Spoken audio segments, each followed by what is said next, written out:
Hey everyone.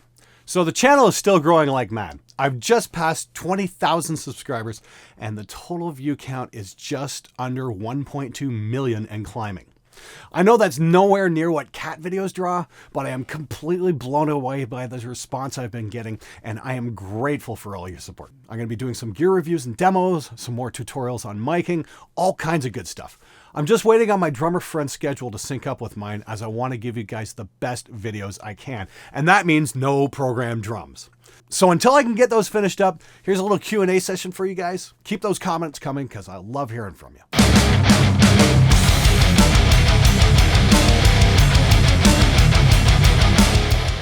Bacon from Hell writes, am I the only one who found it weird he used an HPF? I'm not questioning him. He's the guy with years of experience, and I'm only a newbie when it comes to production. But shouldn't the bass have low end to it? That's a great question. Actually, guys, if you have questions, please don't be afraid to ask. That's what the whole point of this channel is.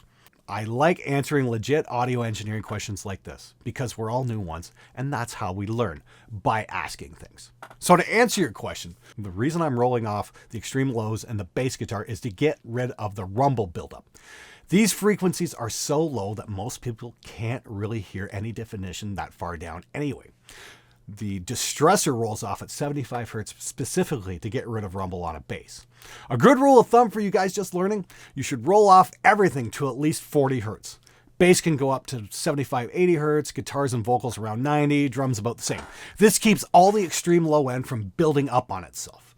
The trick is to practice and to see what works best to your ears. Sam Madden writes, but what if I'm in a shoegaze band? You'd better tell your audience to bring a good book. Dustin Thompson writes, also, if your bass player is one of those shits, don't give him access to the band's YouTube channel.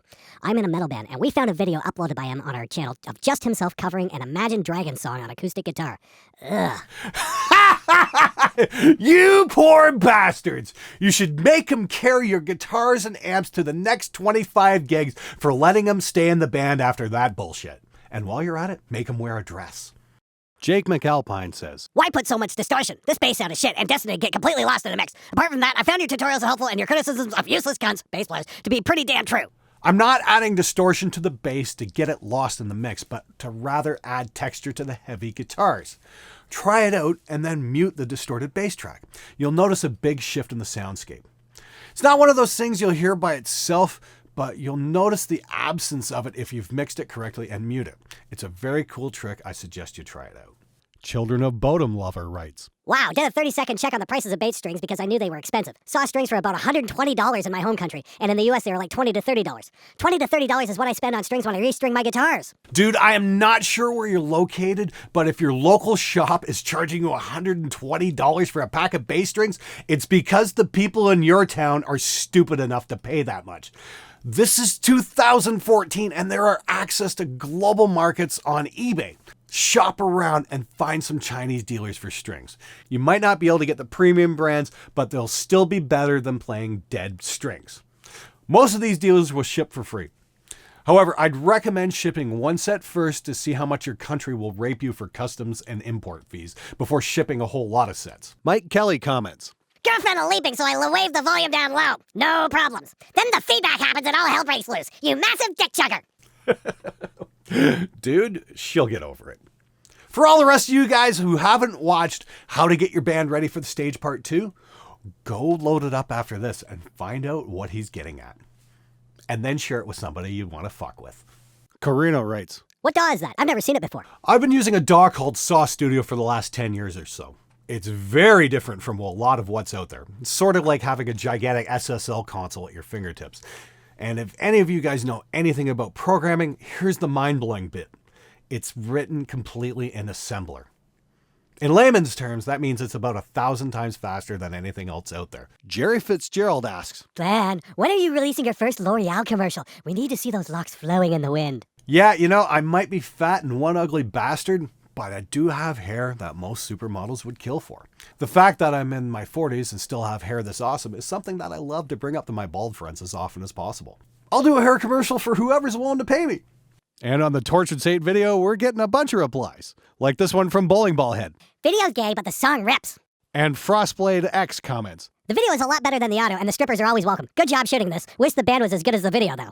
Well, this one certainly stirred up a little controversy. The "you guys are assholes" comments are about even with the "hey, that's pretty cool" comments. I've been directing music videos for about 4 years now, and if there's one thing I've learned is that people just aren't interested in watching videos by indie bands. The second biggest video I ever did got just over 32,000 hits in just under 4 years.